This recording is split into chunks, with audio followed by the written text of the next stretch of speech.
절입니다. 제가 봉독해 드립니다.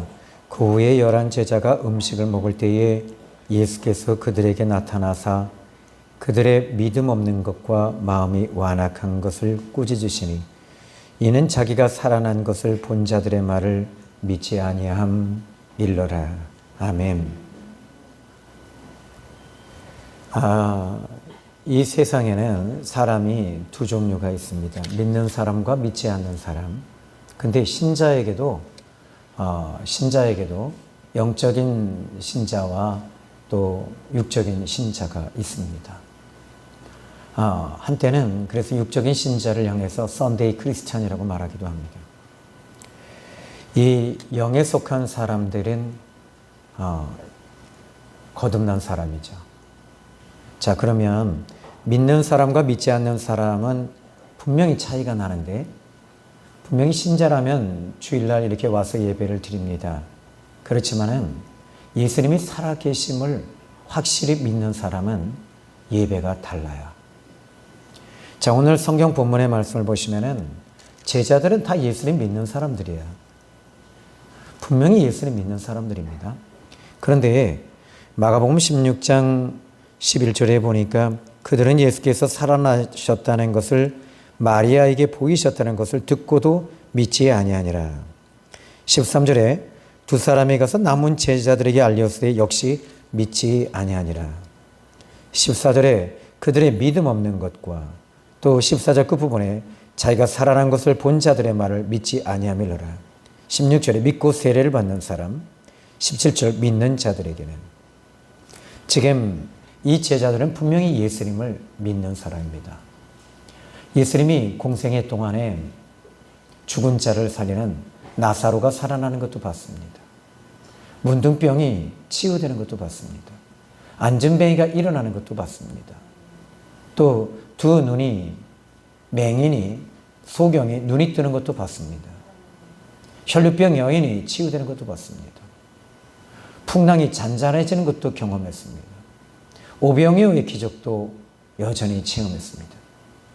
그러나 그들은 이런 모든 체험들은 했지만 예수님이 십자가에 죽으셨다가 다시 살아나신다고 하는 그 말씀을 흘려들은 것입니다. 믿지 않는 것입니다. 예수님을 믿지 아니할 때에, 믿음이 없을 때에 나타나는 현상이 있습니다. 첫 번째는 의심입니다. 누가복음 24장 38절의 말씀을 보시면, 누가복음 24장 38절의 말씀을 보니까 이 말을 할 때 예수께서 친히 그들 가운데 서서 이르시되 너희에게 평강이 있을지어다 하시고 그들이 놀라고 무서워하여 그 보는 것을 영으로 생각하는지라. 예수께서 이르시되 어찌하여 두려워하여 어찌하여 마음에 의심이 일어나느냐.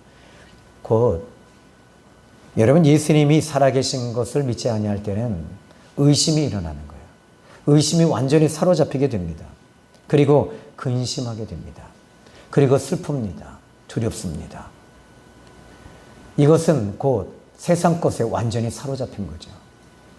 그러나 예수님 믿는 사람, 거듭난 사람은 이제는 의심, 근심, 슬픔, 두려움에는 이젠 더 이상 매이지 않아요. 오직 예수 그리스도께서 부활하시고 살아계시기 때문에. 그러나 예수님께서는 부활하시고 우리 예수님께서 약속하신 것이 있습니다. 이제 사도행전 1장의 말씀을 보시면 오직 성령이 너에게 임하시면 권능을 받고 예루살렘, 유다와 사마리아와 땅 끝까지 이르러 내 증인이 되라. 하나님께서 약속하신 그것을 기다리라. 성령님께서 이젠 우리 마음 가운데 계시는 거예요. 우리 마음 가운데 계시니까 우리에게 일어나는 의심, 근심, 걱정, 두려움, 슬픔, 애통, 이런 모든 것들이 이제는 성령께서 우리 안에서 이 모든 것들을 바꿔주시는 거예요. 기쁨으로, 그리고 환희로, 즐거움으로, 행복으로. 다시 말하자면 여러분, 돈이 많아서 기쁜 것, 자녀들이 잘 돼서 기쁜 것, 이런 것들이 아니죠.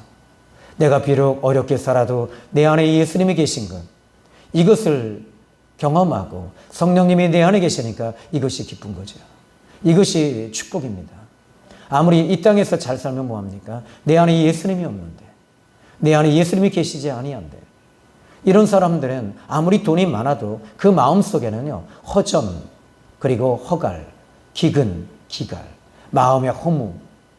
아무리 내가 사업을 많이 해서 돈을 많이 벌고 주변 사람들에게 인정받는다 할지라도 그 밤에는 자기 혼자 덩그러니 놓여져 있는 자기 자신의 모습을 보면서 술을 마시겠죠. 그리고 담배를 피겠죠. 그리고 자기 안에는 무엇인가 쓸쓸함이 자기를 완전히 옥죄어 들어오게 될 것입니다. 왜 그렇습니까? 우리의 영혼은 하나님께로부터 온 영혼입니다. 그러므로 이 영혼은 하나님을 통해서만이 채울 수 있는데, 하나님을 통해서 채울 수 있는데 채우지 못하는 것이 무엇 때문입니까? 죄가 채워져 있기 때문입니다. 이 죄로 인해서 우리는 하나님을 받을 수가 없고 성령이 임하시지 않는 것입니다. 성령이 임할 때 비로소 여러분에게는 이제는 허전이나 허무함이 아니라 오직 그분의 진리와 예수 그리스도로 채워가니까 여러분에게는 기쁨이 넘치게 될 줄로 믿습니다. 오늘 성경 본문에 14절에 보니까 믿음 없는 것. 근데 여러분 믿음이 없다고 말씀하세요. 그러니까 이게 믿음이 없는 것의 반대가 뭡니까? 믿음이 있는 것이거든요. 그러면 이것은 무엇인가? 믿음이라는 것은 주는 것과 주지 않는 것, 받는 것과 이것을 거부하는 것, 이 두 차이거든요. 그러니까 믿음이 없다는 말은 이 제자들에게 믿음이 있어야 된다는 얘기예요. 근데 지금 이 예수님께서는 믿음이 없는 것이라고 이야기를 합니다. 이것을 좀 더 쉽게 말하면 소유격을 얘기하고 있어요. 믿음은 소유해야 되는데 이 믿음은 여러분이 기도 많이 한다고 해서 믿음이 생겨나지는 않아요. 이 믿음은 예수님이 주셔야 돼요. 하나님이 주셔야지 믿음이 내 안에서 움직이는 거예요. 그때 주님께서 믿음을 주시고 이 겨자씨만한 믿음이라도 이 믿음이 내 안에 있을 때 여러분이 기도하잖아요. 그럼 믿음은요, 이것은 더 강력해집니다. 그리고 말씀이 내 안에 들어올 때는 강력해진 것이 아니라 이것은요, 더 강력해져요. 그래서 말씀과 기도, 성령, 이 부분이 내 안에 완벽하게 이루어질 때 이 믿음은 아주 강력해집니다. 그러므로 이 세상은 너무나도 강한데 이 세상을 이길 수 있는 힘이 여러분에게는 없잖아요. 요한복음 16장 33절에 예수께서 말씀하시기를 너희는 세상에 근심하지 말라고 그러셨어요. 내가 세상을 이겼노라. 우리 예수님께서는 세상을 이기셨다고 말합니다. 근데 여러분 우리가 기도로 이겨낼 수 있습니까? 못 이겨냅니다. 그러나 내 안에 예수님이 계실 때 여러분들은 세상 근심, 걱정, 염려, 의심, 두려움, 슬픔, 애통, 절통, 원통, 이 고통, 이 모든 것들을 예수 안에서 다 물리칠 수 있고 해결할 수 있고 치유될 수 있는 줄로 믿으시기 바랍니다. 오늘 성경 본문의 말씀 보니까 우리 예수 14절에 그들이 믿음 없는 것을 책망하셨다. 근데 여기서 오늘 보니까 여러분이 여기서 보니까 14절에 믿음 없는 것과 근데 믿음이 없는 것을 지금 책망하셨다 그러지 않아요. 책망은요, 잘못된 것을 지금 말씀하시는 거거든요. 책망이 아니에요. 여기 14절에 보니까 그러면 여러분 믿음이 없으면 일어나는 현상은 첫 번째 의심이 옵니다. 예수님 정말 살아계신가? 목사님은 말씀을 들으면 분명히 살아계신 건 같아. 근데 내 삶의 현장 속에 들어가 보면 예수님이 살아계신 것 같지 않아. 이게 의심이에요. 두 번째로는요, 어떤 문제를 만났을 때 근심이 와요. 예수님께서는 말씀하십니다. 요한복음 14장 1절에 너희는 마음에 근심하지 마라. 하나님을 믿으니 또 나를 믿으라. 여기서 믿음과 근심 또 이야기합니다. 그런데 그 다음에 슬픔입니다. 이 땅 자체가 살아가는 것은 선악과를 먹고 인간에게는 바로 슬픔이 오게 되어 있어요. 왜냐하면 사망이 우리를 뒤쫓기 때문입니다. 여러분들은 지금 아무리 돈이 많고 아무리 잘 살아도 분명 한 번쯤은 우리는 모두 다 죽음의 세계로 들어가게 될 겁니다. 그러므로 우리는 겸손할 수 있습니다. 그러나 이 슬픔이 우리를 붙잡지 못합니다. 왜입니까? 예수님께서 사망의 권세를 이기시고 깨뜨리시고 넘어서셨기 때문입니다. 네 번째는 두려움입니다. 두려움. 그리고 이제 이 모든 것들을 이 제자들이 왜 예수님을 믿지 못했을까? 믿음이 없으니까 따라오는 또 하나의 가장 강력한 현상 중에 하나가 오늘 본문의 말씀 보니까 14절에 마음이 완악한 것. 마음이 완악하다라고 말씀하고 있습니다. 그러면 이 마음이 완악하다라는 것을 저는 히라보를 좀 살펴보니까 히라보에는요, 이 단어를 바로 이렇게 소개하고 있습니다. 히라보는 마음이 굳어진 것. 마음이 굳어졌대요. 무엇으로 굳어졌을까요? 세상의 관점, 세상의 흐름. 한 번 사람이 죽으면 끝나는 거야. 이것이 이 자연계의 원리 원칙 그대로 그들은 믿은 거죠. 그러니까 그대로 순리대로 그대로 받아들인 거예요. 근데 예수님께서는 3일 후에 다시 살아나신다고 말씀하신 것에 대해서 이 제자들은 그 말을 믿지 못했어요. 그러니까 마음이 완악해져서 믿지 못하는 거예요. 여러분들이 오늘 이 시간에 아니 저 옆에 있는 저 신자는 아니 저렇게 은혜를 받는데 나는 왜 은혜를 받지 못할까? 그 이유는 어디 있을까요? 마음이 굳어졌기 때문에 그래요. 마음이 굳어지는 데에는 여러 가지 의미가 있지만 바로 그것은 죄 때문이고 환경적인 것 때문이고 하나님을 온전히 믿지 않기 때문에 마음이 굳어지는 거예요. 이것은 예수님께서도 마태복음 13장에 세 가지 밭의 비유를 말씀하시죠. 길밭, 돌밭짝, 가시밭, 그리고 옥토. 그런데 길밭은 너무 사람들이 밟고 지나가는 거예요. 근데 그 씨앗이 들어가지를 못해요. 두 번째로는 가시밭, 이 가시덤불입니다. 세상 근심, 걱정, 염려가 너무 많기 때문에 이것은 이길 힘이 없는 거예요. 이 세상 근심, 걱정, 염려를 이길 수 있는 것은 예수님을 통해서 이겨내야 되는데 이길 힘이 없어요. 돌밭짝입니다. 마음이 굳어져 버린 거예요. 그 밭이 굳어지니까 그 말씀이 들어가지를 못해요. 갈발트라고 하는 신학자가 이런 말을 합니다. 하나님의 말씀이 들어가지 못하는 것은 마음이 굳어졌기 때문인데 이것을 파입이라고 말한다.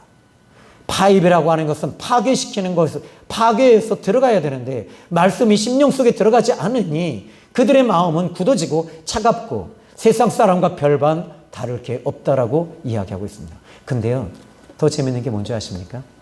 이 갈발트라고 하는 신학자는요, 이 우리 장로교에서 합동층에서는 인정하지 않는 신학자예요. 근데 통합에서는 인정합니다. 이분은요, 한쪽에는 뉴스페이퍼와 한쪽에는 성경을. 근데 저희는요, 한쪽에는 뉴스페이퍼를 안 잡습니다. 무조건 두 손에는 오직 솔라 스크립트라, 오직 하나님의 말씀. 근데 더 재미있는 건 갈발트가 죽을 때요, 그와 같이 살았던 여자가 3명이나 있었다는 거예요. 자, 이건 여담이고요. 제가 확인하지는 않았습니다. 제가 확인한 사실은 아니기 때문에 여담입니다. 자, 근데 제자들은 예수님 부활하심을 믿지 못했습니다. 그것은 세상의 이치가 그렇게 흘러가기 때문에 말도 안 돼. 말도 안 돼. 근데요, 하나님은 말이 되게 만들어 버리신 거예요. 그러면 여기서 지금 또 한 가지 저는 재미있는 게 뭔지 아십니까? 여기 보니까 완악한 것을 책망하시니 라고 말하지 않아요. 여기 보니까 꾸짖으셨다 이렇게 말씀하고 있습니다. 그러면 마가복음 1장 25절 우리 예수님께서 꾸짖으실 때를 한번 살펴보니까는요, 예수께서 꾸짖어 이르시되 잠잠하고 그 사람에게서 나오라. 마가복음 4장 39절에 예수께서 깨어 바람을 꾸짖으시며 바다더러 이르시되 잠잠하라 고요하라. 마가복음 8장 33절에 예수께서 돌이켜서 제자들을 보시며 베드로를 꾸짖어 이르시되 사탄아 내 뒤로 물러가라. 그럼 언제 꾸짖으셨냐는 거야. 거의 다 마귀, 귀신, 사단. 이때는 예수님께서 꾸짖고 계십니다. 근데 지금 이 현상을 지금 예수님께서는 그냥 책망하시는 거로도 충분하거든요. 근데 꾸짖고 계셨어요. 즉 다시 말하자면 그들이 세상 것으로 인해서 마음이 덮여진 것? 그러면 이것이 세상 것으로 덮여졌냐는 거예요. 저는 이 부분을 조금 오버 페이스로 말씀을 전하면 지금 이 제자들의 마음을 지금 사단이 덮어놓은 거예요. 마귀가 덮어놓은 거예요. 그 이유가 어디 있을까요? 예수님이 십자가에서 죽으시고 사흘 만에 부활하신 이것을 믿고 이 제자들은 모두 다 이제는 제자에서 예수님을 따라가는 사람에서 이제는 사도라는 말은 어파스톨, 다시 말하자면 이 말은 이제는 보내심을 받은 자가 되는 거예요. 그러니까 주님을 따라가는 자가 아니라 이제는 따라다니고 예수님만 바라보고 그냥 주구장창 쫓아다니는 것이 아니라 이제는 주님의 그 말씀, 임파서블을 다시 말하자면 미션, 그 미션을 붙들고 이제는 나가는 자가 되어야 된다는 거예요. 근데 앞으로 이들이 사도행전을 이끌어갈 때 사도행전에서 초대교회를 이끌어가고 그리고 이방의 복음을 전하는 이 사도들이 될 때 마귀는요, 이 자체를 지금 이 제자들의 마음을 완전히 덮어놔 버린 거예요. 그러므로 예수님께서는 꾸짖으셨습니다. 꾸짖으니까 이들의 완악함과 악함과 그리고 슬픔, 근심, 이 모든 것들이 다 싹 빠져나가는 거예요. 그 순간 이제 여기 보니까 이렇게 말합니다. 믿음 없는 것과 마음이 완악한 것을 꾸짖으시니 이는 자기가 살아난 것을 본 자들의 말을 믿지 아니함이러라. 이제 여러분 이 본문에서 아주 중요하게 여기는 또 한 가지가 있습니다. 믿으라는 것입니다. 여러분 예수님이 부활하신 것을 믿으시기를 바랍니다. 여러분 예수님 부활하신 것을 믿으면 여러분의 삶의 자리가 달라질 수밖에 없어요. 예수님 살아계신 것을 믿는데 여러분 세상 벗과 함께 있을 때 그 자리가 여러분 편하세요? 여러분 이게 있습니다. 이 코드가 맞는 사람들끼리는요, 이 고등학교 동창을 만난 적이 있습니다. 이 친구는 그냥 세상 사람이에요. 저하고 얘기하는데 이 친구는요, 자기 와이프 두고 바람핀 얘기만 합니다. 야, 신영아, 내가 그럴 수 있지. 여자들이 그렇게 나를 따라. 그리고 나는 여자가 2명. 나 너한테만 솔직히 얘기할게. 나 지금 뒤에 3명 더 있어. 제가 뭐라고 그랬을까요? 회개하라. 천국이 가까이 왔느니라. 너 지옥 간다. 너 지옥 간다. 근데 2번 얘기해서는 안 될 것 같아서 너 지옥 간다. 그래서 3번 얘기해서도 안 될 것 같아서 4번째 얘기했습니다. 너 유황 불못에 들어간다.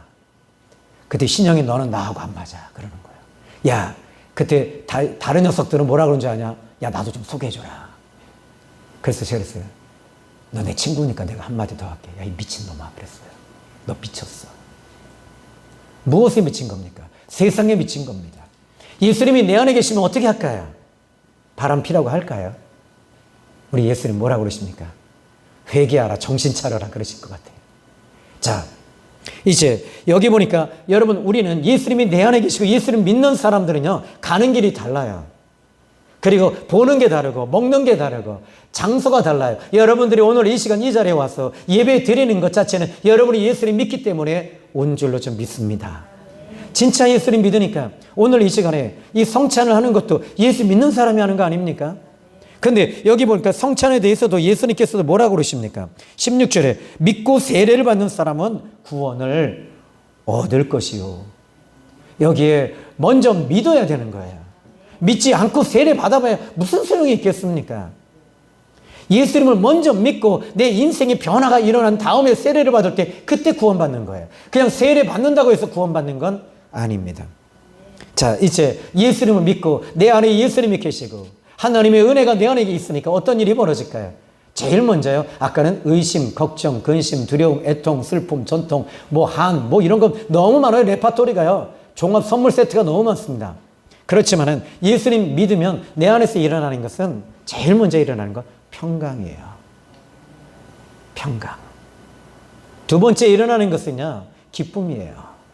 내 안에 생명이 있으니까 이 생명이 있으니까 평강과 기쁨이 내 안에서 움직이고 3번째로는요, 사랑이 있어요.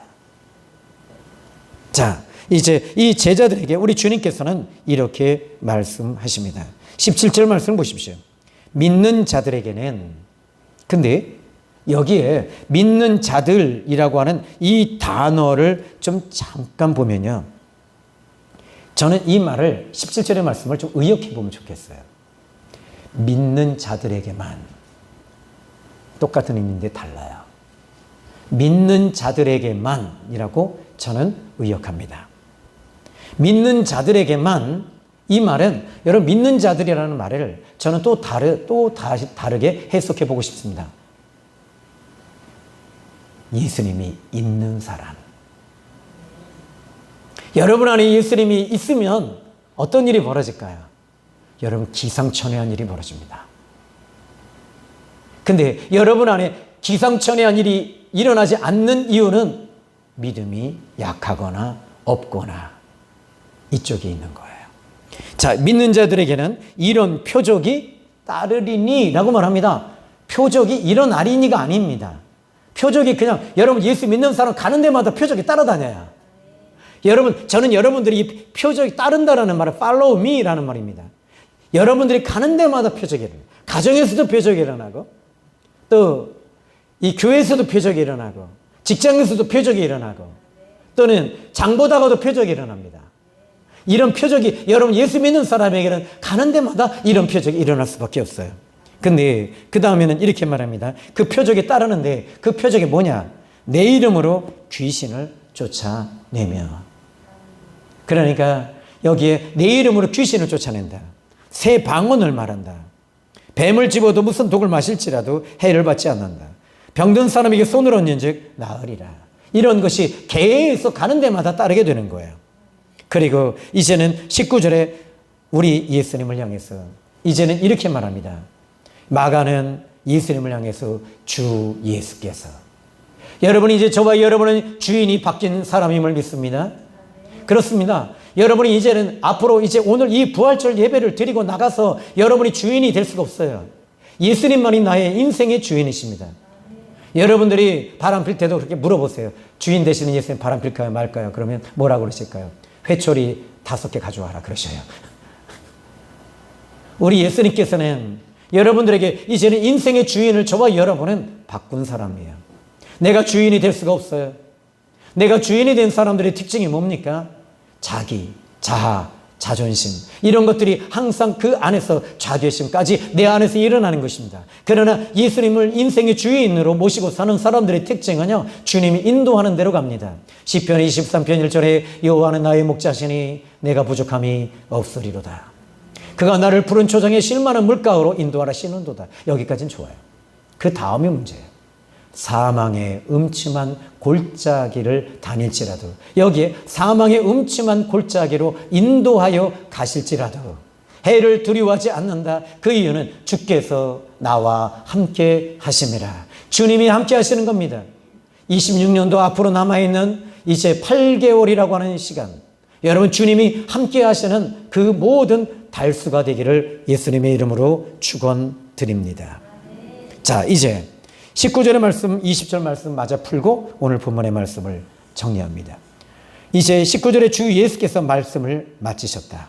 그리고 하늘로 올려지셨다. 하나님 우편에 앉으셨다. 이제 예수님 떠나셨어요. 그럼 어떻게 돼요? 곤고해져야 되잖아요. 그죠? 아니, 우리 찬송가에도 주 없이 살 수 없네. 또 그 외에도 많잖아요. 찬송가가 세상에서 방황할 때 나 주님을 몰랐네. 또 이와 같이 이런 가사들은, 이런 노래들은 많습니다. 그런데 예수님이 이제 올라가셨어요. 그럼 제자들은 어떻게 합니까? 하늘만 쳐다보는 거예요. 하늘만 쳐다보면서 이제 마음이 또 공허해지잖아요. 그렇지 않나요? 근데 20절에는, 오늘 본문의 20절에 이상한 말씀을 하고 있어요. 여러분, 이제 예수님은 하나님 보좌 우편에 하늘로 올리사 하나님 아버지 보좌 우편에 올리시고 앉아 계십니다. 그러면 안 계시잖아요. 없잖아요. 근데 20절에 제자들이 나가 두루 전파할세. 그 다음에 저를 따라합니다. 주께서 함께 역사하사. 주님이 함께 계시는 거예요. 주님이 이제는 어디에 계십니까? 내 마음에 함께 계시고 함께 역사하시고 그 삶의 자리에 복음을 증거하고 말씀을 전하는 그 자리에 주님이 함께 계시는 거예요. 그러니까 어떻게 됩니까? 이제는 영원히 내 안에 주님이 계시는 거예요. 주께서 함께 역사하시사라고 말합니다. 그러니까 공허, 허무, 허전이 아닙니다.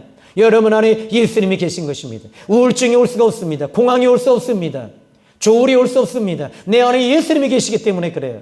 내 안에 예수님이 계시니까 여기에 빈자리가 있을지라도 또 여러분의 통장이 비어있을지라도 생활비는 계속 나갈지라도 여러분들이 무엇인가 늘 쪼달리고 힘들어도 내 안에 예수님이 계시니까 내 안에 예수님이 계시니까 이것이 여러분에게는 기쁨과 축복이 될 줄로 믿습니다. 20절에 말합니다. 제자들이 나가 두루 전파할세 주께서 함께 역사하사. 그 다음에 이렇게 말합니다.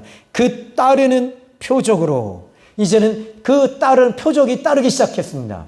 그리고 나서는 이제는 말씀을 확실히 증언하시니라. 여기 보면 말씀을 확실히 증언하시니라. 누가 증언하셨대요?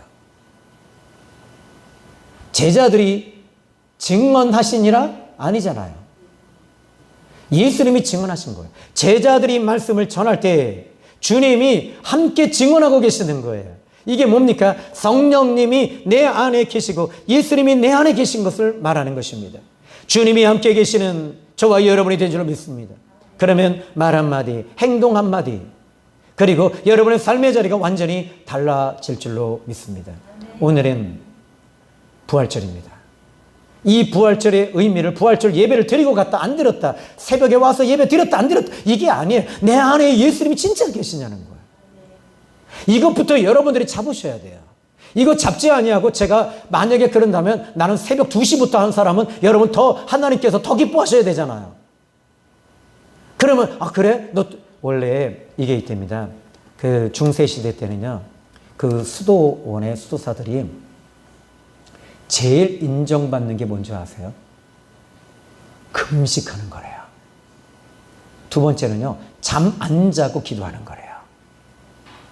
근데 최고의 수도사들이 로망이 하나 있습니다.